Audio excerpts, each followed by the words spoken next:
My biggest fear is that I can't see. Sin's all the same, it's just not for me. So much going on that I can't breathe. I need your hand to come save me. Lord, I'm not bluffing, it's above me. I'm so far beyond that I can't keep up. I need your promise, I'm above me. If you just take the time to hear me out. At times I wanna run away.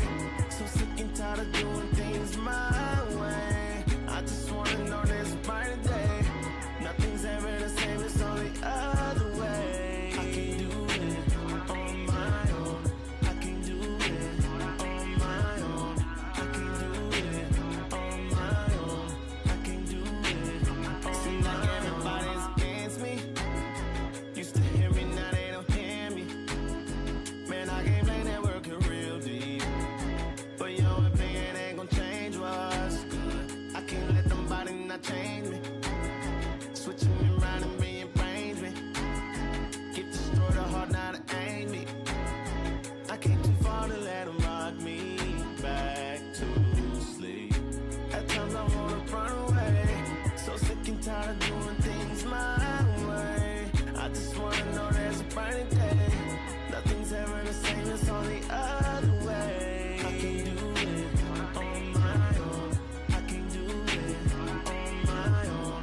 I can't do it on my own. I can't do it on my own. I can't do it on my own. I can't do it on my own. I can't do it on my own. I can't do it on my own. At times I wanna run away. So sick and tired of doing things my way. I just wanna know there's a brighter day. Nothing's ever the same, it's on the other way. I can't do it, Lord, I need you. I can't do it, Lord, I need you. I can't do it, Lord, I need you. I can't do it, Lord, I need you. I can't do it, Lord, I need you. I can't do it, Lord, I need you. I can't do it, Lord, I need you. I can't do it, Lord, I need you. I can imagine living without you, holding this book, thinking about you. So much on how to. I'm better than this. Looking the back, I'm ducking the past. Demons are back. I'm holding it back. There's no going back. I'm gripping it hard. I'm looking at G. We focus on living, spiritual healing. I wanna feel it. She with the vision. We washing our garments soon to be busy. We want deliverance. Last call, the sky splitting. Watch it repenting. I want a life without no ceilings. I want a block that do not fear me. I want a bump so that they hear me come. Riding around that New Jerusalem. Ride with me. Ride out.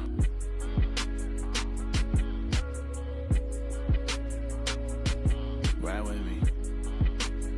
That's right. That's right. Ride with me. Ride around we go. Ride around now. Ride around we go.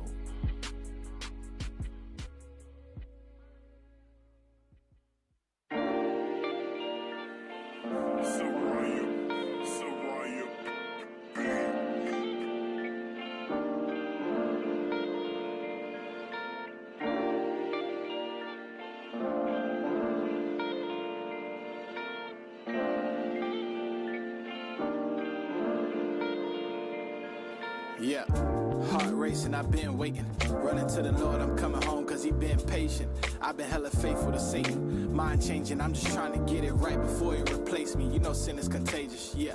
I'm looking forward, but mentally stumbling morally. My mind telling me the world glitter and it's more to see. I'm running from myself, going double time mentally. Sometimes I shock myself, I ain't know that thing exists in me. How to me against the enemy. Wartime and I ain't looking for a friend in me, yeah.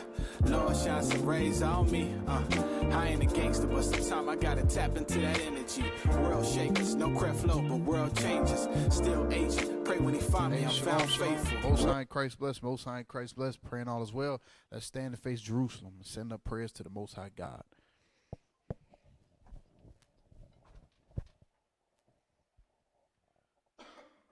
Men of Israel, blow trumpets.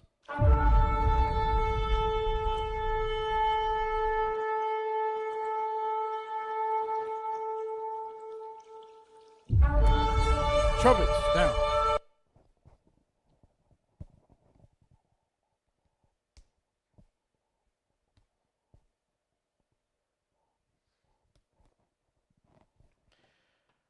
In thee, Psalms chapter 31 and verse 1. In thee, O Lord, do I put my trust. Let me never be ashamed. Deliver me in thy righteousness. Bow down thine ear to me. Deliver me speedily. Be thou my strong rock for an house of defense to save me. For thou art my rock and my fortress. Therefore, for thy name's sake, lead me and guide me. Pull me out of the net that they have laid privily for me. For thou art my strength. Into thine hand I commit my spirit. Thou hast redeemed me, O Lord God of truth. I have hated them that regard lying vanities, but I trust in the Lord. I will be glad and rejoice in thy mercy, for thou hast considered my trouble. Thou hast known my soul in adversities, and hast not shut me up into the hand of the enemy. Thou hast set my feet in a large room. Have mercy upon me, O Lord, for I am in trouble. Mine eye is consumed with grief, yea, my soul in my belly. For my life is spent with grief, and my years with sighing. My strength faileth because of mine iniquity, and my bones are consumed. Most graciously Heavenly Father, we come into you now asking for your forgiveness for our sins and iniquities that we've committed against you knowingly and unknowingly. Asking that you watch over us, watch over leadership as they travel back to the country, from teaching of the word in your four corners of this earth. Ask that you put a hedge around leadership. Put a hedge around all of our IUIC as they continue to preach your word throughout the four corners of this earth. Ask that you bless the bishops, the deacons, the captains, the officers, soldiers, brothers, sisters, those who labor fruitfully in the truth. Bless those who are weak and feeble amongst us. Heal them, O God. I ask that you bring forth more laborers, for the harvest is plentiful, but the labors are few. Ask all these things in your Son's holy name. Bless the food and the drink that we may receive, and give us discipline that we may be able to apply your word and be strengthened thereby. In your Son's holy name, we pray all these things. Amen.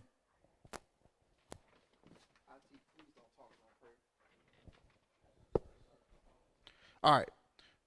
Shalom, shalom, most high Christ bless. Y'all see the thumbnail. The title of this morning on your daily bread is helping your husband get ahead. That's a t-shirt already. Dang.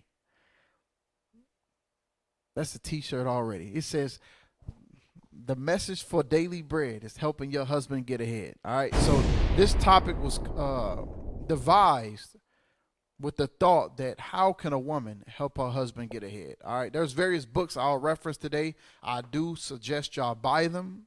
Purchase them. I believe them to be help, of course, with the Bible first and foremost. But these other books will pretty much lay out visuals on how you can make certain things achievable. So first and foremost, all right, what is help? What is help? Get the definition of help, please, on the screen. All right, I got the definition right here in front of me, but I'll get it for the people. All right, what is help? Read the first one, please. Help. Read. You got to read strong, bro. Help. Make it easier for someone to do something by offering one's service or resources. Read it again. Make it easier for someone to do something by offering one's services or resources. So one definition of help is to make it easier for someone to do something by offering one's services or resources. Get Merriam-Webster dictionary, please. Remember, the title is Helping Your Husband Get Ahead. So help, one definition, is to make it easier for someone to do something by offering one's services or resources. So you can help your husband get ahead by offering your services or resources. Read that. Read that. To give assistance. To give assistance or support to someone. It said, read it again.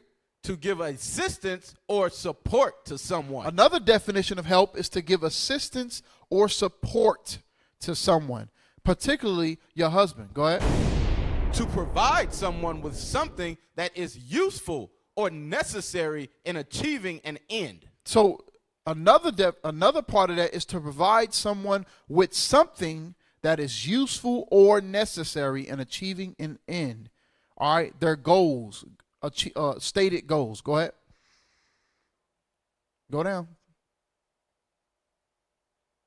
Go ahead. Read that.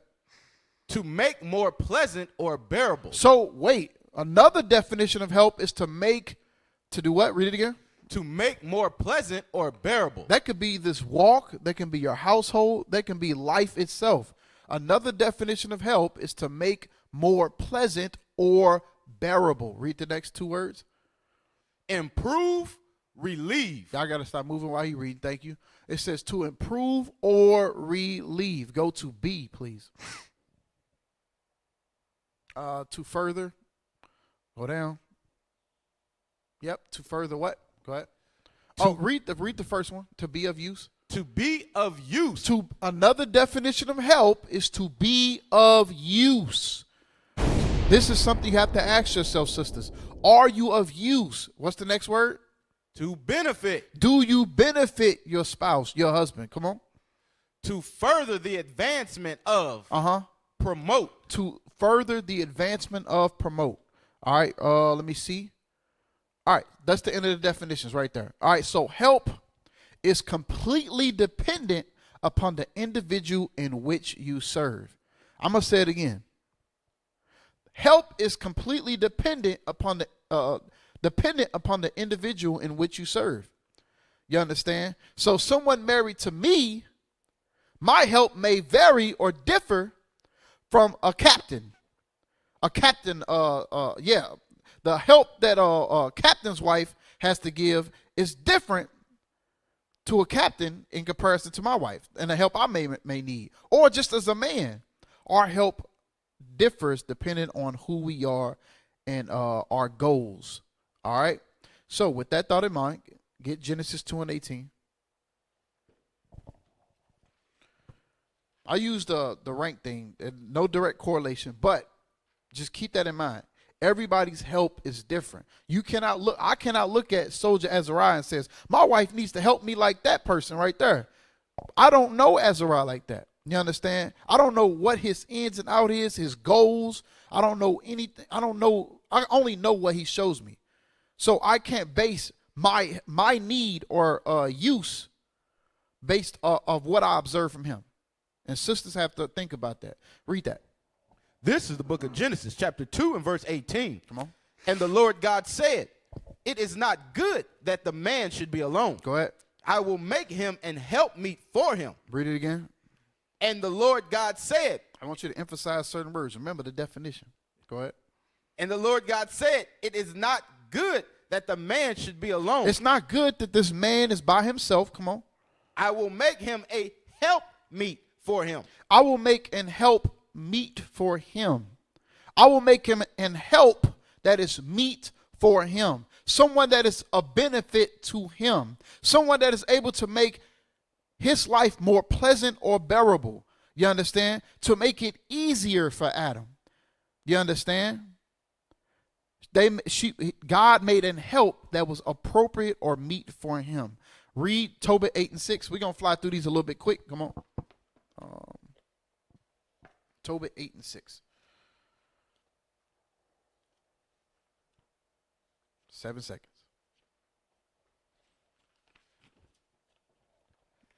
This is the book of Tobit, chapter 8 and verse 6. Come on. Thou madest Adam and gavest him Eve, his wife. He gave him Eve, his wife. Come on. For an helper. For an helper. For an helper. Go ahead. And stay. Go ahead. Of them came mankind. Thou hast said, it is not good that man should be alone. So it is not good that man should be alone. It's about to explain or further expound on Genesis 2 and 18. Read this. Let us make unto him an aid. And what? An aid. So help and aid are synonymous. Let me make an aid. Go ahead. Like unto himself. That is just like him. So that aid is suitable or appropriate for him. I'm going to say it again. The help that each and every man or husband desires is dependent upon the man in which you serve. You understand? Go to Sirach 36 and 24. It's like, well, I'm gonna try to be like that person, that sister over there. You can mimic their righteousness on which they show you. However, in how you serve your husband is dependent upon the man that you have.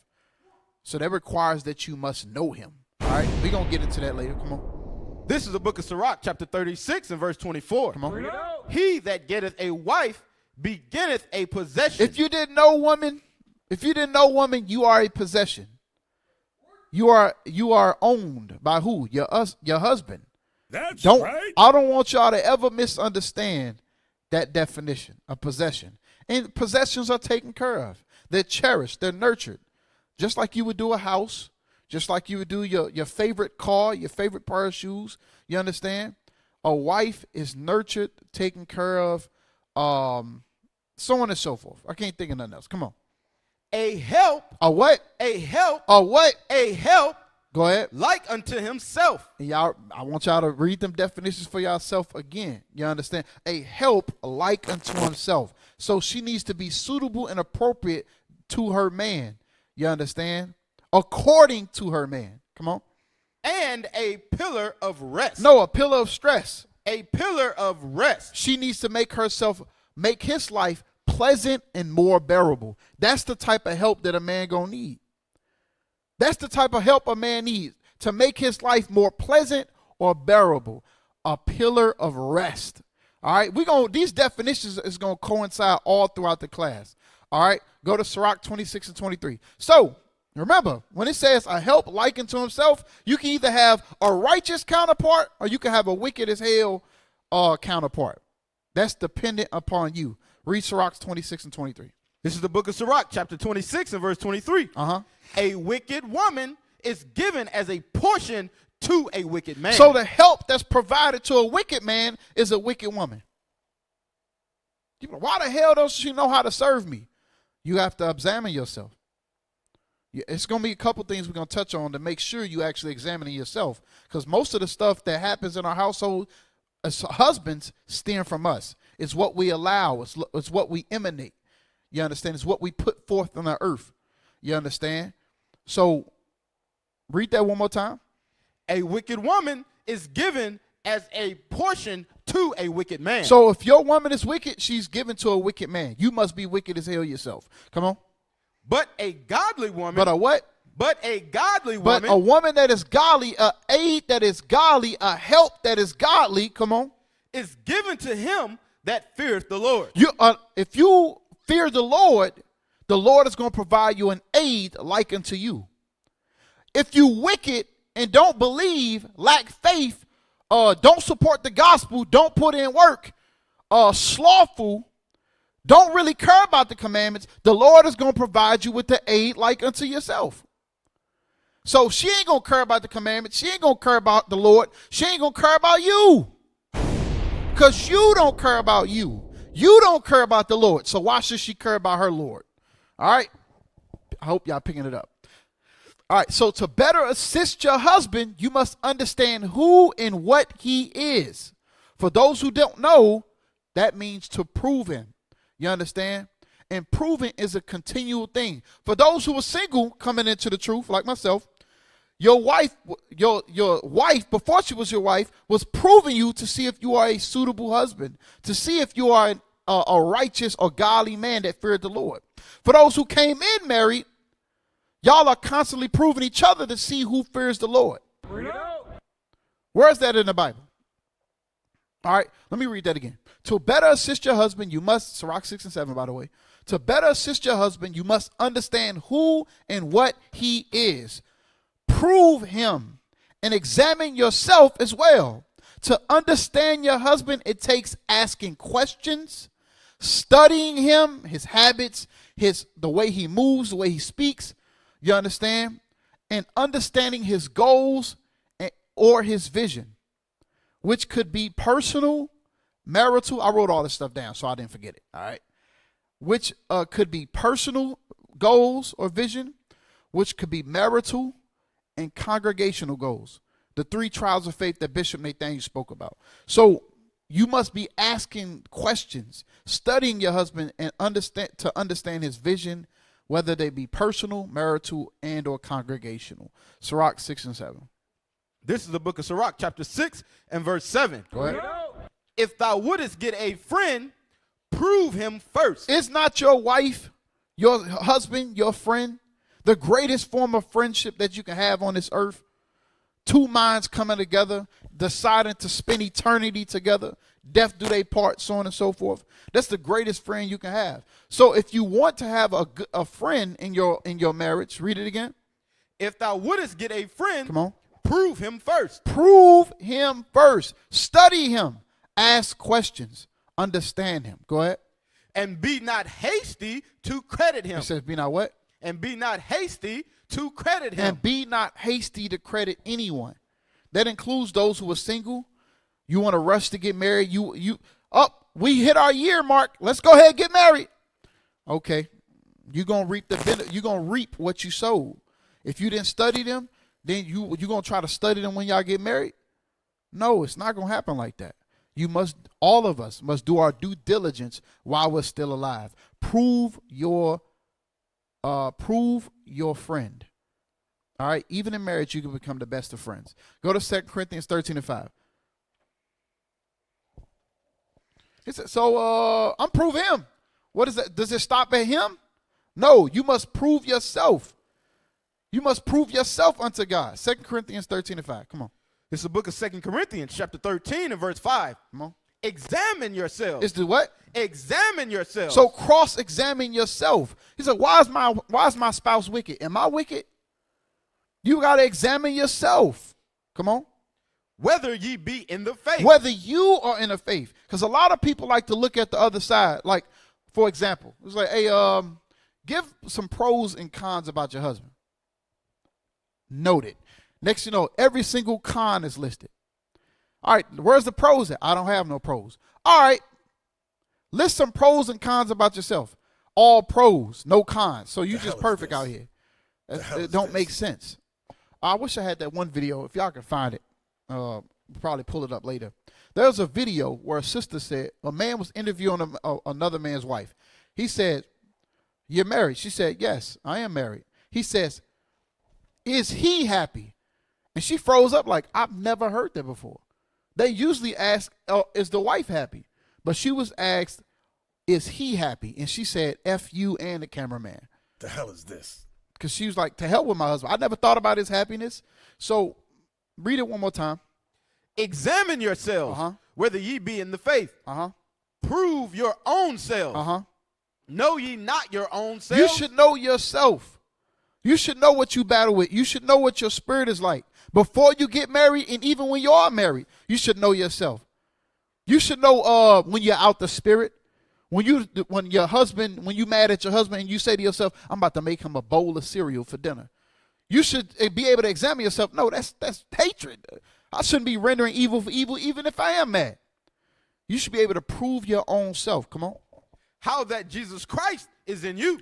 Except ye be reprobate. You should be able to examine and see if Jesus Christ is in you. If you fear the Lord. So whether you are married, you know if you're given to a righteous man or a wicked man because you know yourself. You're like, well, I'm getting what I deserve. I'm getting what I sowed in the earth. All right. I'm going to give y'all an example. Abigail, who became a wife of David, she knew her former husband. To the which she knew him so well that she was able to preserve his life when David was out to put him to death. We're going to read that. 1 Samuel 25:3. 1 Samuel 25 and verse 3. 7 seconds. Watch this, y'all. This is the book of 1 Samuel, chapter 25 and verse 3. Now the name of the man was Nabal, and the name of his wife Abigail, and she was a woman of good understanding. She was a woman of good understanding. Go ahead. And of a beautiful countenance. And she was beautiful. Come on. But the man was churlish. But her husband was churlish. Go ahead. He was a Negro. And evil in his doings. And he was evil in his doings. So the Lord will sometimes set up various things, and he'll try to prove your spirit. Some sisters, we've met a lot of sisters that said they were married to Nabals, but they themselves were not Abigails. And we can say that for certain, because they did not move righteously or have beautiful countenances and move with good understanding when their husband was out the spirit. And you will have that in this truth. Your husband can be out the spirit. Are you going to be Abigail, or are you going to match his energy? Or are you going to be that wicked woman that's given to a wicked man? Or you going to win him over? Time will tell. 1 Samuel 25 and 25. Read the next 25. Remember, the reason we pulled this is not only should you prove your husband, but you should know yourself. So Abigail knew her husband, and it was used in righteousness to save her husband. That's what it's benefits in knowing your husband. It's benefits. Come on. 1 Samuel chapter 25 and verse 25. Go ahead. Let not, my Lord, I pray thee, Go ahead. regard this man of Belial, This man of the devil, come on. even Nabal, My husband, come on. for as his name is, so is he. Nabal is his name, Nabal is his name. and folly is with him. Fool. His name means fool. He foolish. She knew her husband. But she didn't use it and say, you should put him to death because he a fool. She used it, says, don't regard my husband. He be acting like an idiot at times. He's a fool. Don't kill him. Go ahead. But I, thine handmaid, But I, thine handmaid, go ahead. saw not the young men of my Lord, Uh-huh. whom thou didst sin. Whom thou didst sin. Read verse 26 as well. I didn't write this down, but it's all right. Verse 26. Now therefore, my Lord, as the Lord liveth, and as thy soul liveth. So this is a woman with good understanding. She spoke with respect, and she spoke, even though her Lord was an idiot, she used the knowledge of her husband to try to save her husband's life, her household. Come on. Seeing the Lord hath withholden thee from coming to shed blood, He stopped you from killing people, everybody that pisses against the wall. Come on. and from avenging thyself with thine own hand. Uh-huh. Now let thine enemies and they that seek evil to my Lord be as Nabal. Go ahead. Jump to. So, with that thought in mind, understanding your husband is good. Just do not use the information or the knowledge of your Lord to the detriment of your marriage. I'll say it again. It's good to know your Lord. It's a beautiful thing when you understand and know your Lord. You've proven him. You ask questions. You understand him as a whole. You understand his habits, his mannerisms. That's beautiful. However, do not use it to the detriment of your marriage. Example, knowing your husband is a quiet man. I'm going to give y'all a good example. Knowing your husband is a quiet man and or a reserved man and using that to run the marriage or overtalk him. That is a sure way to inherit a terrible marriage or destroy your marriage. Get Sirach 25 and verse 20. While he's getting it, you know, he missed the 10 seconds right now. I don't know what's going on. But using the information or the knowledge of your husband to the detriment of your marriage. Example, knowing your husband is a quiet man and using that to run or overtalk your husband. Come on. This is the book of Sirach, chapter 25 and verse 20. Come on. As the climbing up a sandy way is to the feet of the aged. He says, just like climbing up a sandy way, you see old people on beaches going up hills. It's hard as hell for them. So the same way that is, come on. So is a wife full of words to a quiet man. So is a wife that is full of words to a husband that's quiet. She know her husband is a few words. But she's going to make his life hard, unpleasant, unbearable by having so many words for him. No, you're supposed to be an aid like unto him. So if he's a quiet man, you need to be that much more quiet. Why? Get James 1 and 19 real quick and then get reference page 41. James 1 and 19. Y'all ever heard that saying you have two ears and one mouth? You should listen more than you talk. You got that? It's a book of James. Hey, brothers, page 41. Oh, y'all got the video?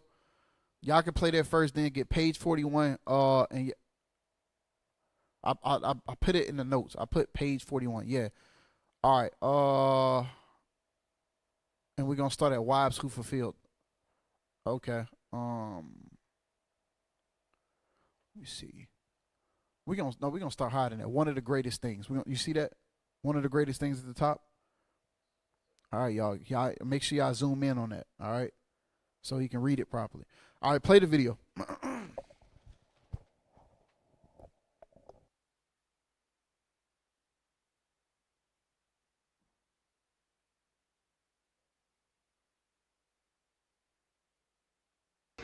Is he happy? Oh, that's a weird question. Usually they ask if I'm happy. Yeah, like, it's a different kind of an interview. I'm just, because he's not here, like, I want to show my care for him as well. Is he happy? Your answer is yes, no? You don't wanna answer that question? No. I think it's okay. I think we got the answer. Who we? It's me and the camera guy. You got it, bro? It's wild to me that this. Y'all see that? She said, well, F you, F the cameraman too.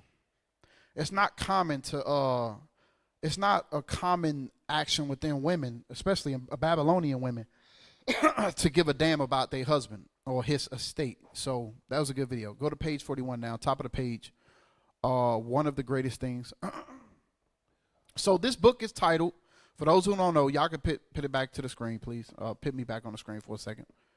All right, this book is titled, the cover is ripped up. My wife been using it. She been using it, but it's good. It's been put to use. The title is How to Help Your Husband Get Ahead. So the title of the class was based off my readings. So if y'all want, go to Amazon, get the book. It's a real good book. All right, another good book I'm going to be referencing today, The Mind of a Leader. The Mind of a Leader. All right, another book. They ain't put no bombs on this one. They said we don't know the contents of that book. All right, so that's fine, though. All right, go to page 41. Go ahead and read that. Put it on the screen for everybody. Zoom in, please. Work with me. Zoom in. Zoom in at one of the greatest. It's at the very top of the page. One of the greatest things a man's wife can do. Go ahead and read it. We gotta keep moving. Go ahead and read it. One of the greatest things a man's wife can do is to let him unburden the worries he can't confess to in the office. This is going to the wife full of words. I'm giving y'all a reference on how to solve this certain issue. Lord's willing, it helps your household out. But this goes into a wife that's full of words to a quiet man. All right, but one of the greatest things a man's wife can do is to let him unburden the worries. What is a help? To make pleasant and bearable. I'm going to say it again. What is the definition of help? One of the definitions of help is to make pleasant and bearable. And one of the greatest ways to do that is to do what? Read it. To let him unburden the worries he can't confess in the office. Confess to in the office. Go ahead. Wives who fulfill this function were described as stabilizers, sounding boards, wailing walls, and refueling stations. Are you the refueling station for your husband? Or he's not refueled with you. You take away energy. You're a vampire. You make him want to go use fuel again. You make him want to go out to the highways and byways and just lose all his fuel and be done. Read on. The survey. Hey, and this is for men that's watching the class. This is not telling you by any means to go blab to your wife about stuff concerning the body. Get Micah 75 real quick. You can take it off the screen real quick, bro. I got to tell y'all that. Help me out, y'all. Help me out. Micah 75. This is the book of Micah, chapter 7 and verse 5. Trust ye not in a friend. Put ye not confidence in a guide. Go ahead. Keep the doors of thy mouth from her that lieth in thy bosom. It says, keep the doors of your mouth from those that hide in your bosom, your wife, from her that hide in your bosom. You understand? Now, can you talk about the woes of your life? Yes. The troubles at work or something like that, that's fine. However, brothers be talking about the matters of the body till they rib. You know, so-and-so got thrown out. What? What they got to do with her serving you? Get back in the kitchen. Bring the book back up. So I know somebody about to flag the class. Flag it. Get back in the kitchen. That's none of your business. Go sit back down. Go cook me some potatoes or something. All right. Come on. Put it on the screen. The survey also pointed out. The survey also pointed out that while men want active intelligent listening. Men want active, intelligent listening. The Bible said, I got to read it again. Hold up. I got to read it. As the climbing up of a sandy way is to the feet of the aged, so is a wife full of words to a quiet man. So a quiet man some men are not quiet. Most men ain't quiet. They like to talk. They have authority. They like to command, the order, whatever the case may be. But with that, they want intelligent listening. Read the next part. They seldom want advice. Have you, brothers, can I get a witness? You ever just be talking to your wife and she give you some Dr. Phil advice like you asked for? What the hell are you talking about? I ain't asking you for that. I didn't ask you for no solution. The hell is this? I was just talking to you. Yeah, I got to get that car fixed and stuff like that. Babe, have you checked YouTube out? I mean, I can reference you somebody to do something. I'm like, I didn't ask for your advice. I was just talking. I'm not saying it's not. You gotta give Judah. You gotta give Jake a fine line. Or they gonna take it. They gonna blow it out of proportion. But men seldom want advice. That's the point. All right, go ahead. Any woman who has ever held down a job herself will know what it means to have someone at home to talk to about the day's events, good or bad. Jump down, zoom out, please. Jump down to Bill comes home, slightly breathes. So women know this for sure. Women always come home and just talk about their day. You didn't even ask them. They like to talk about their day. Babe, you'll never believe what happened at my job. I don't believe it, nor do I care. I don't care about it. To the kitchen, to the kitchen, to the kids, to the kids, and to the kitchen. And later on, benevolence, sex, sandwich, and silence, and submission. That's all I care about. I don't care about the rest of that stuff, all right? I don't care about your job, your boss, your coworkers. I don't care about paperwork. I don't care about your laptop. I don't care that your computer shut down. I don't care how many calls you had. I don't care about none of that. Now, sometimes I will listen to it, but that sometimes is seldom. All right, read. Read. Jump down, brother. Go down.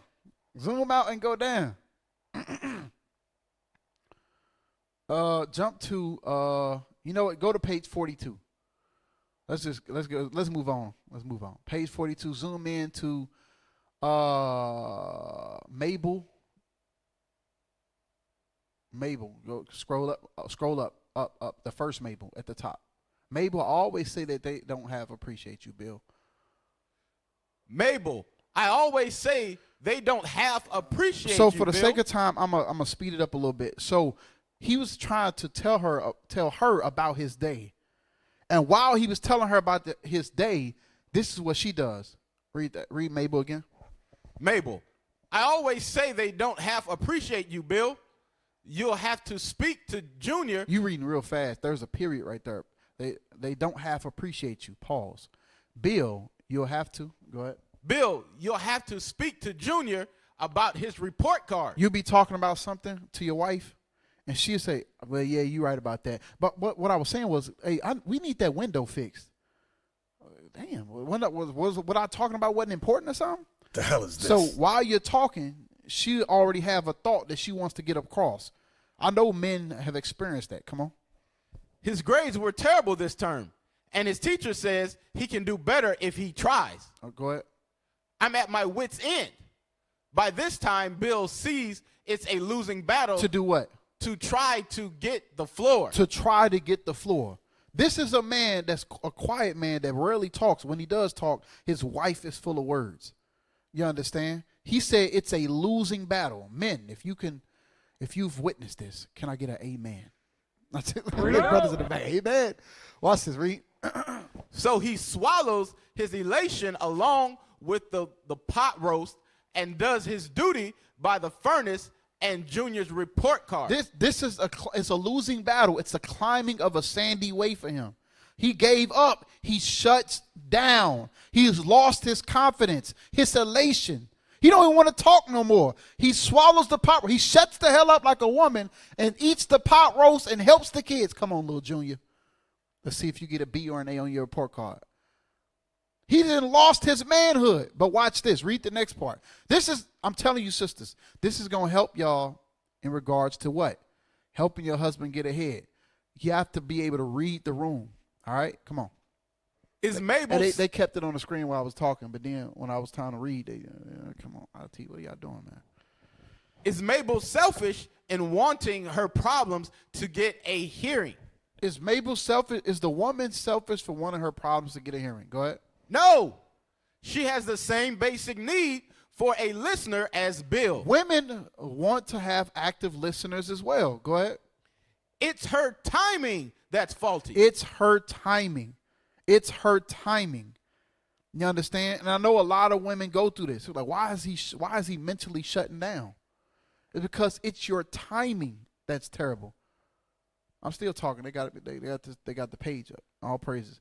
All right, let's just get Jesus help me. Jump down. So let's skip down. I got a video to play. Go to the woman who has a receptive ear, please. The woman who has a receptive ear not only can provide great comfort, go ahead, and release for her husband. A woman that has a receptive ear can provide great comfort and release for her husband. Come on. She possesses a priceless social asset as well. It'll help you socially. Women that can practice this activity, and they doing it again.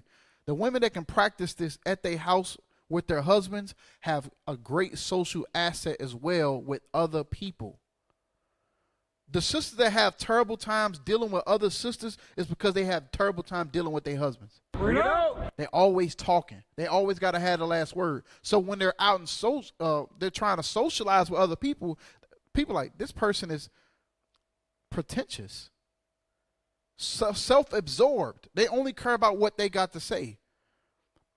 So pay attention. How you deal with your husband, your sisters, is how you're going to deal socially with everybody else.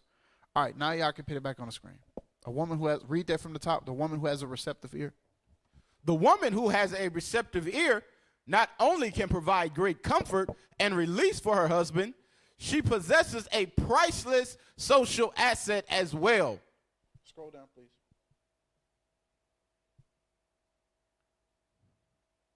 The quiet, unpretentious woman who is fascinated by others' conversation. By another's conversation. So the quiet, unpretentious woman who is fascinated by another's conversation. She don't have to hear herself breathe all the time. Go ahead. Who asks questions. She does what? Asks questions. Go ahead, which is what? Which shows she is digesting every word. Do sisters, do y'all do that with your husband? When they're talking to you, when they're talking to you about how they want the household done, do you ask questions that show that you're digesting every word? Or do you have something in return? Well, babe, you worried about this. You worried about the car and stuff like that, but that light fixture been needing to get fixed. We're not talking about the light fixture. The hell is this? We're not talking about none of that. You know what? I'm done talking. Tend to the kitchen. You can go talk to the stove. You don't want to talk to me. You don't want to hear me breathe. Go talk to the stove. Flames and steam and broccoli. The man shuts down. Go ahead. Is the girl most likely to succeed socially? Not only with the men folks. Not only with men folks. She can deal with people like when she's in offices. She's in various offices in the body. The men that are over the offices, who preside over the offices, have no troubles talking to the sister because she don't always want to hear herself breathe. Go ahead. But also with her fellow females. She will thrive in the congregation. She would thrive socially with those in the congregation. Y'all ever hear sisters talking about, I don't mess with sisters. Because you always like to talk. You're pretentious. You're self-absorbed. You don't know how to shut the hell up. That's why you have I don't like dealing with sisters. You a nigger. You a Negro. That's why you don't like dealing with sisters. All right? Get the next video. It's a video I sent you, Officer Malachi. You know what I'm talking about? It's a man on the stage and a woman.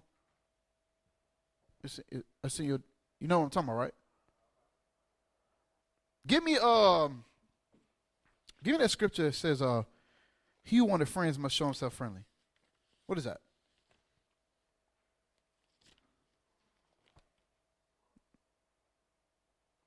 All them brothers over there, nobody can help me. Go to Sirach 6 and 5. Just read that while they're looking for it. Read Sirach 6 and 5. This is the book of Sirach, chapter 6, In verse 5. Sweet language will multiply friends. Sweet language will multiply friends. Some people don't have sweet language. That's why you have no friends. Come on. And a fair speaking tongue will increase kind greetings. And a fair speaking tongue can increase kind greetings. The reason you don't get kind greetings is because you don't have a fair tongue. You don't know how to talk to your husband, therefore it spills out into the congregation. You understand? These are things that sisters, you wives, need to work on. And I'm telling you, you will be successful in your marriage. But the previous point I was making is, knowing your husband, do not use the knowledge that you have of your husband to the detriment of your marriage. Use it to the benefit of your marriage. Be a proper aid and help to your husband. All right? You got the scripture I was looking for? Read that. Proverbs 18-24. If it fits your wife, just have her examine herself. Examine yourself too. It's like, why is he failing? This is something you could be doing wrong. And we're going to touch on that a little bit later. Come on. The book of Proverbs chapter 18 and verse 24. A man that hath friends must show himself friendly. If you really want friends, you must show yourself friendly. Come on. And there is a friend that sticketh closer than a brother. There's a friend that can be closer than a brother. The relationships and how you deal with your husband, I'm telling you, you're going to build closer with him, and you also going to make a lot of friends in the congregation. If you're an introvert or socially awkward, it's due to the fact you must be doing something. It's something you're doing wrong. Because the Bible calls for you not to be an introvert. It don't call you to be an introvert. Because we're going to inherit the kingdom together by dealing with each other.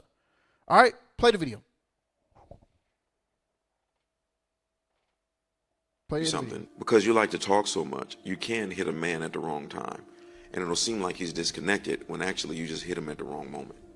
If my wife and I leave here today and she says, you know what, I got a taste for Italian, and I say, well, I got a taste for Chinese, she's not going to get mad at me. We just both I recognize that what I have a taste for at this moment, she doesn't have a taste for. Y'all follow me? So in the same way, you walk up to a man, he's watching television, and you want to talk about something, he seems disconnected. It's only because you wanted to talk at that moment, but he was not in the frame of mind to talk about what you wanted to talk about at that moment. Because men are simple. We do one thing at the same time, one thing at one time. And so you take it personal because it does feel personal. And so what I did in my household, especially with my daughters, what they do, they sometimes they just come, but sometimes they'll say, Daddy, I need to talk to you. Let me know it's a good time. She'll do that sometimes also. And so I'll say, oh, you can come now. Or other times I'll say, okay, give me like an hour or two.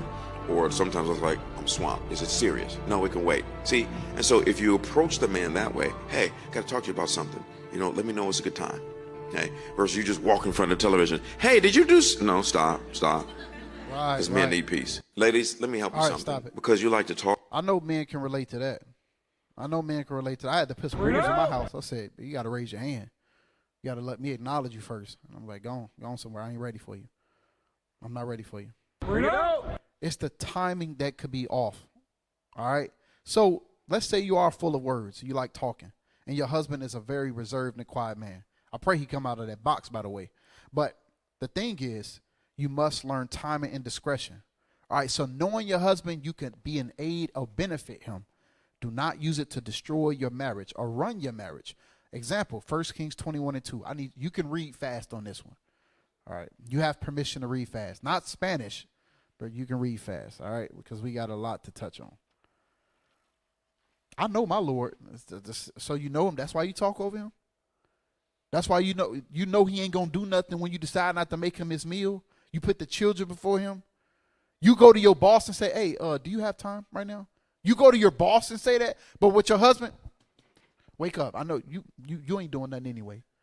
You won't ever be doing nothing. I should tell leadership on you, but this is what I need you to do. The hell is this? Watch this. The book of 1 Kings, chapter 21 and verse 2. And Ahab spake unto Naboth, saying, give me thine vineyard, that I may have it for a garden of herbs. Go ahead. Because it is near unto my house. Go ahead. And I will give thee for it a better vineyard than it. Or if it seem good to thee, I will give thee the worth of it in money. So this man wanted a vineyard. Ahab wanted a vineyard. Go ahead. And Naboth said to Ahab, the Lord forbid it me, that I should give thee inheritance of my fathers unto thee. He said, I inherited this from my fathers. So God forbid that I would give it to you. Come on. And Ahab came into his house heavy and displeased because of the word which Naboth the Jezreelite had spoken to him. Come on. For he had said, I will not give thee the inheritance of my fathers. And he laid him down upon his bed and turned away his face and would not eat. And would eat no bread. And would eat no bread. Go ahead. But Jezebel, his wife, came to him and said unto him, why is thy spirit so sad that thou eatest no bread? He said, you got to understand something. When he came in the house and he was behaving that way, she knew her husband. She knew him. You understand? You had Abigail that knew her husband. You had this sister that know Jezebel that knew her husband. She knew he was weak. Why you laying over there for? What's on your mind, baby? Watch this.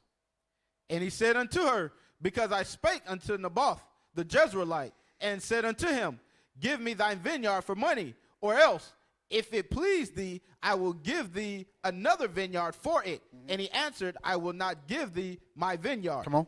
And Jezebel his wife said unto him, dost thou now govern the kingdom of Israel? Arise and eat bread, and let thine heart be merry. Let your heart be merry. Watch this. I will give thee the vineyard of Naboth the Jezreelite. If she was in the right spirit, she was like, he said no, we can go get another one. No, she said, I'm going to make sure you get it. I'm going to take it because I'll rule through you. I'm going to make something shake. Watch this. Verse 8, and then that's after that. So she wrote letters in Ahab's name. She wrote letters in his name under his authority because she knew she can do it. And that's how a lot of sisters now, they know their husband so well, they do it to the fact that they destroy not only their own marriage, but they destroy the congregation. They destroy relationships in the congregation. So you can affect your marriage positively by knowing your husband, and you could do it like this negatively. I know my husband's weak. I can run things through him. Come on. So she wrote letters in Ahab's name and sealed them with his seal. Come on. And sent the letters unto the elders and to the nobles that were in his city dwelling with Naboth. All right. So she wrote letters in his name. All right. So why is this important? Why is this important? Knowing your husband and then knowing whether you could positively affect it or negatively affect it. Because things like these can either benefit or cause confusion. Give me page 19. Page 19. Let me know if I sent it to you or not, Officer Malachi. If I didn't send it to you, let me know. Page 19 of the same book, Helping Your Husband Get It. If I didn't send it to you, let me know now. I'll send it to you. All right. 1 second, y'all. 1 second. Like I said, I'm gonna fly. I got a lot of stuff to touch, so I'm gonna be flying for a second. Malachi. There you go. Jesus, help me. Personal. There you go. All right. I'm telling y'all need to get this book if y'all can. Say something nice. Don't do too much. I just sent it now. All right, watch this, y'all. Watch this. All right, remember, what is the importance of knowing your husband and knowing whether you benefit or being a detriment to your marriage? Because actions like these can cause confusion. You understand? Actions like what Jezebel did can cause confusion in the marriage. Abigail used the knowledge she had of her husband to support her husband, to keep him alive, to preserve his life. But what you call it did, if other people were to see it, it will cause confusion. And what is the bad thing about confusion? Page 19. Page 19. Yes, there you go. All right. Let me see where to start at. Oh yeah, confusion. Start at confusion. Confusion, said the late Dean Herbert E. Hawks of Columbia University, is the chief cause of worry. Confusion in a marriage is the chief cause of worry. I'm going to say it again. Confusion in a marriage is the chief cause of worry. All right. What is important about that? Let me see. Do I want to read the next part? Then I'll say my part. So confusion is the chief cause of worry. Go ahead. Confusion is not only the chief cause of worry. Go ahead. It is one of the biggest barriers to success. The importance of confusion in a marriage, it could be a barrier to success in your marriage. The importance of the presence of confusion in a marriage is that it could be a barrier to your success in your marriage. Why is me and my wife not having success in our marriage? It's because there's confusion in the midst. All right? Confusion like what? Who's the head? Whose vision are we following? Who is the author of confusion? Or what is causing the confusion? These are various questions that got to be asked. Who's the head? The confusion have you asking, who's the head? Whose vision are we following? And then you have to spot who's the author of confusion and what is causing the confusion in our marriage. These are various things that confusion brings about. All right? Go to 1 Corinthians 14, verse 33. 1 Corinthians 14 and 33. Remember, confusion is the chief cause of worry and a barrier to success in your marriage. All right, go ahead. This is the book of 1 Corinthians, chapter 14 and verse 33. Listen, why is our marriage unsuccessful? Because there's confusion somewhere. Go ahead. For God is not the author of confusion. God is not the author of confusion. So if there's confusion in your marriage, if you're confused about anything, God is not the author of it. Go ahead. But of peace. He's of peace. So even in marriage, God is authorizing us to be at peace with each other. Not be at odds, not be confused about whose vision are we following, who's the head. We don't need to be confused about that because God already, he authored what we need to follow. Who's the head in the marriage? Whose vision we supposed to be following? Who's the mind that's supposed to be knitted together? You understand? God tailored all of it for us. So it's no need for confusion. Come on. As in all churches of the saints. Go ahead. Let your women keep silence in the church. So to help y'all out, I wanted to go to the next verse. One of the things that can cause confusion is the woman trying to lead. The woman trying to lead the marriage, like Jezebel. She used the knowledge of her weak behind husband to lead the marriage. That's confusion, sisters. Read it again. Let your women keep silence in the churches. It says, shut the hell up. Shut the hell up. Be quiet. Hold your peace. When it comes to whose vision to follow, who's leading this thing, hold your peace. Come on. For it is not permitted unto them to speak, but they are commanded to be under obedience, as also saith the law. You need to be obedient to your husband. You're supposed to be an aid like unto him.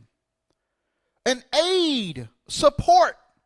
How are you able to be an aid to your boss, but you're not able to be an aid to your husband? How are you able to be an aid to your children, but you can't be an aid to your husband? I don't understand that. Women, some women are more aids to their children than their own husbands. It's crazy work. Is it on that? What verse? What verse is that? Verse 35. Verse 35. And if they will learn anything, let them ask their husbands at home. So this already tells you what vision you need to follow. Your husband. Because if you have any questions, you need to go to that man first. You need to go to him and see where he wants you to do. For it is a shame for women to speak in the church. To speak or have authority over the man. You need to sit your behind down and learn from your husband. All right, so that will kill any confusion that will put the spirit on you to move like Jezebel, using the knowledge that you have of your husband to move like her. You need to be an aid into your husband. Go to James chapter 3 real quick. Oh, y'all thought it was over. We got more scriptures. More. James 3 and 14, come on. It's the book of James chapter 3 and verse 14. But if ye have bitter envying and strife in your heart, glory not, and lie not against the truth. Don't lie against the truth. Come on. This wisdom descendeth not from above. So if you have bitter envying and strife in your heart, because remember, God is the author of not of confusion, but of peace. You understand? So if there's strife in your household, come on. But it's earthly, sensual, devilish. The wisdom that brings strife inside your marriage is not from God. It is earthly, sensual, and devilish. It comes from Satan. That's why most of the marriages that have issues at this present moment, or any marriage, Satan is at the helm. Satan is guiding the whole marriage. He's at the wheel. Not Jesus take the wheel. Satan is taking the wheel. You understand? Somebody's not submitting themselves to God. Go ahead. For where envying and strife is, If there's envy and strife in your marriage, come on. there is confusion and every evil work. There's confusion in every evil work. So the reason you're having barriers in your marriage is because there's confusion. There's envying and strife. Do you have envy of the devil? That's why there's barriers in your marriage. We have to examine ourselves. Examine yourself and your marriage. Why is my marriage not succeeding? It's because this right here. Read it one more time. For where envying and strife is, there is confusion and every evil work. And every evil work. Bitterness in the marriage. Y'all fighting, y'all arguing all the time. She always trying to get the last word. Somebody's not doing their job properly. He acting like a Negro. I'm telling you. And it's scriptures for that as well. Come on. Verse 17. Verse 17. But the wisdom that is from above is first pure. The wisdom that comes down from God is first pure. Come on. Then peaceable. It should bring about peace. You shouldn't have barriers in your marriage if you're moving off the wisdom that is from above. Come on. Gentle. Go ahead. And easy to be entreated. It's not hard to get across to that person. You understand? Because y'all both are trying to and I say try because we're all striving for perfection. You're both striving to please God. And I was about to say something, but I'm jumping ahead. Go ahead. Full of mercy. Full of mercy. And good fruits. Without partiality. Without partiality. And without hypocrisy. I'm not going to tell you to do something that I'm not doing myself. I'm not going to be partial. I'm not going to be a hypocrite. The things that I tell you to apply to the Bible is the same Bible I'm holding myself to, holding myself accountable to. All right, so one thing you got to ask yourself, remember, because it says, go back to page 19 real quick. Page 19 real quick. No, that's not it. I wasn't looking up there, so I'm talking about, I thought you were saying that's it on that. Read confusion again, and then read the second one, and then jump down to, just read on down to satisfying work. Go ahead. Confusion, said the late Dean Herbert E. Hawks of Columbia College, Columbia University, is the chief cause of worry. Go ahead. Confusion is not only the chief cause of worry, it is one of the biggest barriers to success. The reason your marriage is not successful is because there's confusion. Come on. The first step, therefore, in helping our husbands get ahead is to encourage them to have a purpose in life, to set a goal. Let's say you marry somebody, and they move purposeless. They have no purpose. They have no aim. You said what? Just here. They just floating along in life. They floating along in your marriage. Babe, what are we doing?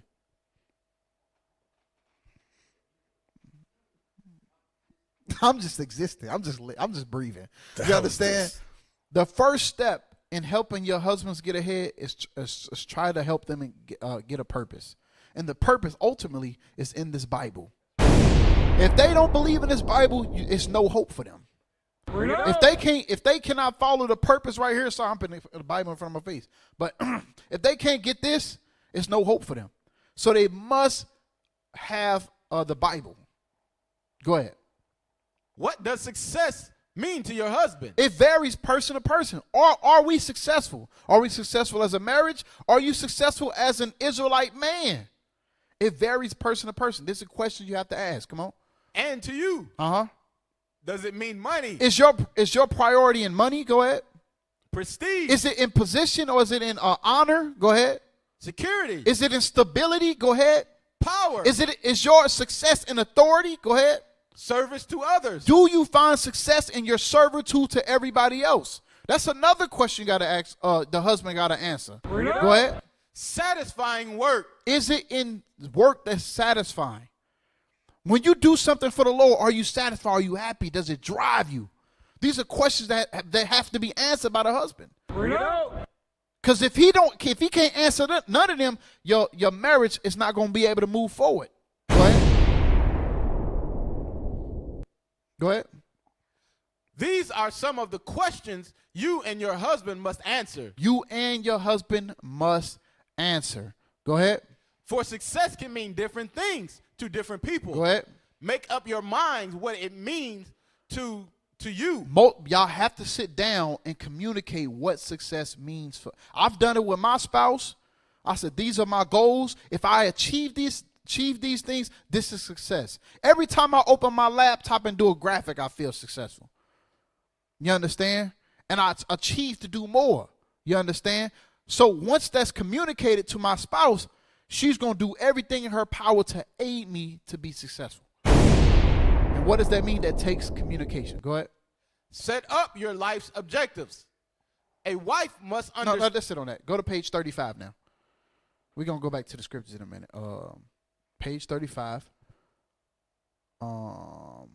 So it's going to issues, all right? So remember it said something about success. What does success mean to you? Let's touch on issues for a second.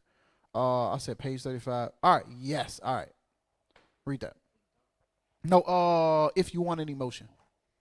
If you want an emotion, said James, act as if you already have it. Go ahead. And acting as if you have it. So I'm touching on issues. All right, I'm touching on issues. So if you have issues in your marriage, sisters and or brothers, but I'm talking to sisters, helping your husband get ahead. If you have issues in your marriage, you must address those issues. All right, and both of y'all must set goals. You can personally set goals to fix them, and y'all as a marriage can set goals to fix said issues. What type of issues, you may ask? Is it depression? Is it benevolence? All right, now we can go to this. And acting as if you have it will actually cause you to have it. So if you want to have an emotion, you have to act as if you already have it. And I'm going to give y'all some examples after we finish this. Read them. If you want to be happy, act happy. If you want to be happy, act happy. So when you're depressed in your marriage, it's because you want to act depressed. You ever just going, I'm depressed. Why are you depressed? Because she wants to be depressed. Because if she wanted to be happy in the marriage, she would act happy. Because then it would cause you to actually have happiness. Because you're not focusing on the cons all the time. You're focusing on the good that God has allotted you in his life. That's right. Go ahead. If you want to be miserable, act miserable. There you go. If you want to be miserable in your marriage, because I hear this all the time, I'm miserable. Because you want to be miserable. You act miserable, that's why you're miserable in your marriage. Go ahead. If you want to be enthusiastic. If you want to be elated about something, act enthusiastic. Be elated. If you want to act, if your goal is to be successful in this gospel, in this truth, you must be enthusiastic about it. So to be enthusiastic about it, you should do what? Act enthusiastic about the work. And hopefully the Lord put the spirit on you to actually be enthusiastic about it. That's right. Now, That's it leads me to my next scripture. Proverbs 23 and 7. Why is my wife sad in the marriage? Because she wants to be sad. Oh, why don't we have benevolence in our marriage? Initiate benevolence then. Stop being that one that says, well, I'm just waiting on him to touch me. Negro, she may never touch you. He may never touch you. If you want it, go get it. You got booty warriors that go get it.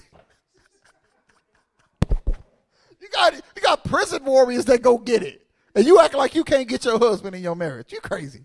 All right, read on. This is the book of Proverbs, chapter 23 and verse 7. No diddy. For as he thinketh in his heart, so is he. What? Wait, read it again. For as he thinketh in his heart, so is he. As you think in your heart, so will you be. So if you want to be happy in your marriage, you must act happy. If you want to be miserable in your marriage, continue to act miserable. If you want to have a marriage full of benevolence, you have to bring it forth. Be what you want. You must emanate what you want to be in your marriage. Read it one more time. The book of Proverbs, chapter 23 and verse 7. Go ahead. For as he thinketh in his heart, so is he. As he thinks in his heart, so is he. Go ahead. Eat and drink, saith he to thee, but his heart is not with thee. You have some that will say certain things, but their mind is actually not towards you. You understand? However, what we want to do, y'all, we want to emanate the spirit we want to see in a marriage. You cannot be a Debbie Downer expecting a happy husband, especially when every time he's around you, you're depressing. Every time I talk to you, you bringing up depressing stuff. You weighing me down with life. You making my life more unbearable than it is. You need to make my life pleasant. I'm tired of hearing about the woes. I got enough. Babe, we got bills. All praises. All praises. What else we got? We got food. We got water, clothing. All right. We're going to make it somehow. The Lord going to make a way. You ain't about to piss me off.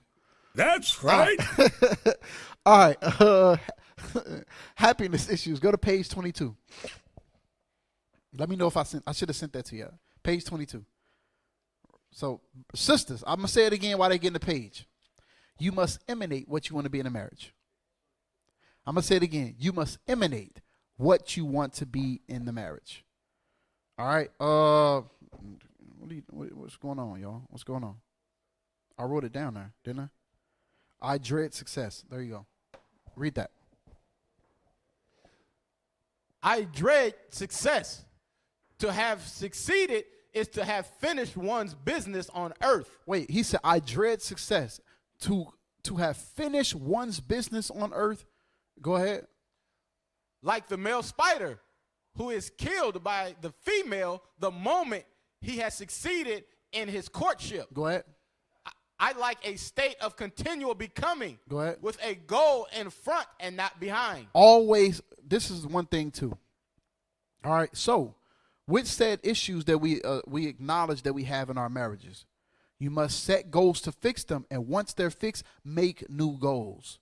You understand? So what we was talking about earlier, if you have happiness problems in your marriage, you must emanate that. But once you achieve that, you must continue to set new goals. All of our marriages are ever progressing. All of our marriages are growing day by day. We We should be becoming better versions of ourselves on a daily basis. What does this take, men? This takes vision. Proverbs 29 and 18. Proverbs 29 and 18. This is the book of Proverbs, chapter 29 and verse 18. Come on. Where there is no vision, the people perish. When you don't have no vision and you don't set goals, your marriage will perish. Your relationship will perish. Your congregation will perish. So we must all have vision. Some people more than others. Bishop Nathaniel has major vision. The Bishop Kanai, Bishop Yawasop, they have major vision for the nation. So therefore, we have not perished as a people. Of course, through the Lord's mercy, of course, ultimately. But, however, it takes vision to keep things moving forward. Men, we must have vision in our marriages. We must set goals. Women, on an individual basis, set goals for yourself. Have vision in regards to where you want to be spiritually in your marriage. I want to be happy as all hell. The first thing you can do is start emanating that spirit. The first thing you can do is start emanating that spirit. I want to be happy in my marriage. All you do is bring up depressing stuff. All you have is allegations against your husband. I ain't talking about stuff you can substantiate either. You just always evil surmising, and you expect to have a happy marriage. Crazy work. Read on. But he that keepeth the law, happy is he. If you want to be happy in your marriage, keep the laws of God. That's right. You can emanate happiness by applying the laws of God. I know it may be hard for the Negro mind, but keeping the laws of God is the ultimate step to being happy in your marriage. That's keeping right. the laws of God. All right. So, what vision is set forth in your marriage? That's the question you have to ask yourself. What goals? What is success? As we read earlier, what is success to you or means to you, and what goals do you have set forth in your marriage? All right. Ask yourselves that. And ultimately, happiness comes from God in the applying of his laws. So let's go to Genesis chapter 18, verse 19. Let's get some examples of men with vision. Men with vision. Genesis 18 and 19. This is the book of Genesis, chapter 18 and verse 19. For I know him. For God knew Abraham, go ahead. That he will command his children. He will do what? He will command his children. To command your children means you must have had vision. You had foresight. Go ahead. And his household after him. Go ahead. And they shall keep the way of the Lord. So he set a goal and he ordered his household to follow it. He ordered his household to follow it. Because where there is no vision, his household could perish. But God seen Abraham and said, I know him. That's the same confidence that we should be having in ourselves. That's the confidence that your wife should have in you as a man. Come on. To do justice and judgment, that the Lord may bring upon Abraham that which he has spoken of him. That you may have success from God. That you may have that prosperity that God promised unto us as a people. You have to meditate in the laws of God. You must command your household. Have vision, brothers. All right. And sisters, ultimately be an aid to your husband. Whatever that success he deems may be. Go to Malachi 3 and 16. So to command your household, that means you must what? Communicate. One of the biggest setbacks outside of confusion was when a man is quiet. He don't set no commands. He don't have no communication. How can your household follow you properly if you have not communicated what your goals is? How can your household follow you properly when you have not even told them what success means to you? How can she be a proper aid to you if you are always quiet about what serving you looks like? Brothers be like, figure it out. How the hell can she serve? How can you be mad at her for not serving you properly when you have not told her what it takes to serve you? I don't understand that. Get Malachi 3 and 16. This is the book of Malachi, chapter 3 and verse 16. Then they that feared the Lord. Read it again, slow. Then they that feared the Lord spake often one to another. Do you and your husband fear the Lord? So y'all should be speaking often one to another. And the Lord hearkened and heard it, and a book of remembrance was written before him for them that feared the Lord. So if y'all truly fear the Lord is he's going to impart into your marriage. You understand? Y'all going to communicate. The man is going to communicate what he expects, his vision. Y'all going to set goals. Y'all going to achieve them and set more goals. The quiet man will inherit nothing because he has not told them nothing. He be in his house just quiet, just letting everything happen around him. Kids jumping off tables. The wife murmuring and gossiping. He just, The Lord is going to make a way. No, he already made a way. He told you to get your behind up and talk. Communicate with your household, nigga. So, husbands command vision, set goals. Once you achieve said goals, establish new ones. Go to page 76 of Mind of a Leader, written by the mighty Captain Hoshai. This is an amazing book for those who haven't read that before. I got bookmarks. I'm still reading. I'm going to finish it. Page 76. It said Mind of a Leader. But this is the helping your husband get ahead. But the only way your wife can help you get ahead is if you are moving as a leader. Wait, that's not that book. No, that is not it. Yes. All right. Read that. From the top. Embrace the power of completion. Embrace the power of completion. This is what you call cross-reference. It's saying the same thing as we read in regards to success or setting goals. Go ahead. By tackling unfinished tasks, you clear the path to new heights and unlock your full potential. So by tackling unfinished tasks, what are those unfinished tasks? The things in your marriage. How about, like some people, I'd set a goal, like, hey, I'm going to take my wife out this Friday. Not this Friday, but that was at the time. It was that Friday. You understand? Oh, I want to travel outside the country with my wife. You set certain tasks or goals and you tackle them. You tackle them. So if you and your wife have benevolent issues, you tackle those issues together. If you have communication issues or tasks, you tackle those together. That by doing that, you clear the path to new heights in your marriage and unlock your full potential. Some people have not achieved their full potential in your marriage. Some people have been married for over 7, 8 years and move as if they've been married for 5 days. You have not unlocked your full potential. Go ahead. Each task you finish is a stepping stone to greater achievement. Each task, and this requires you to set small. If y'all read the book, I implore y'all to read it. Let's say you have one big goal, and it may feel as if it's impossible to complete. What you must do is break that goal down into smaller, achievable tasks to ultimately achieve the greater one. So if your marriage is garbage, don't fret. There's hope for you. There's hope for you.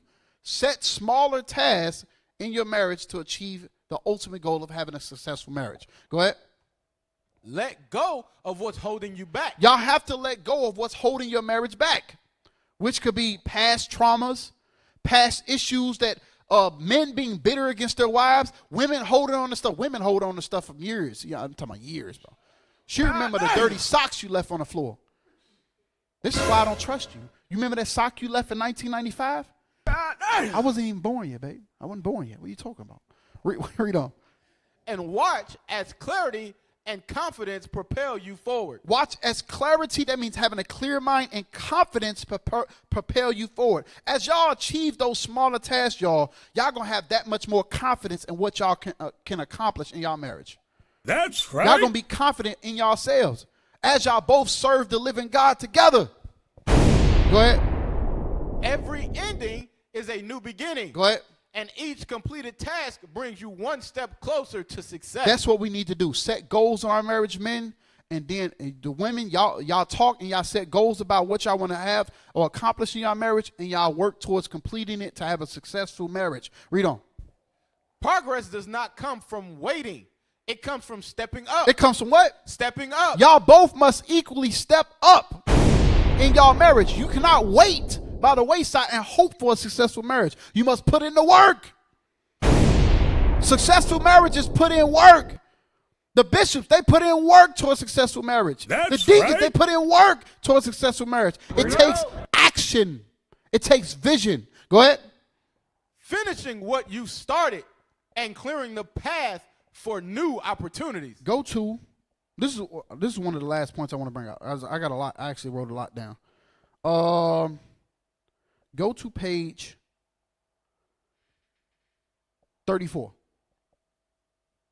Oh, I got a lot. Page 34. This is one thing I want to leave y'all with in regards to successful marriage. This is one thing that I don't see a lot.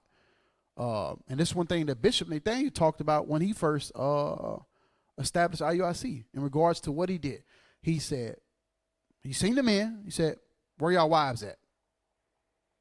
Some people hide their wives.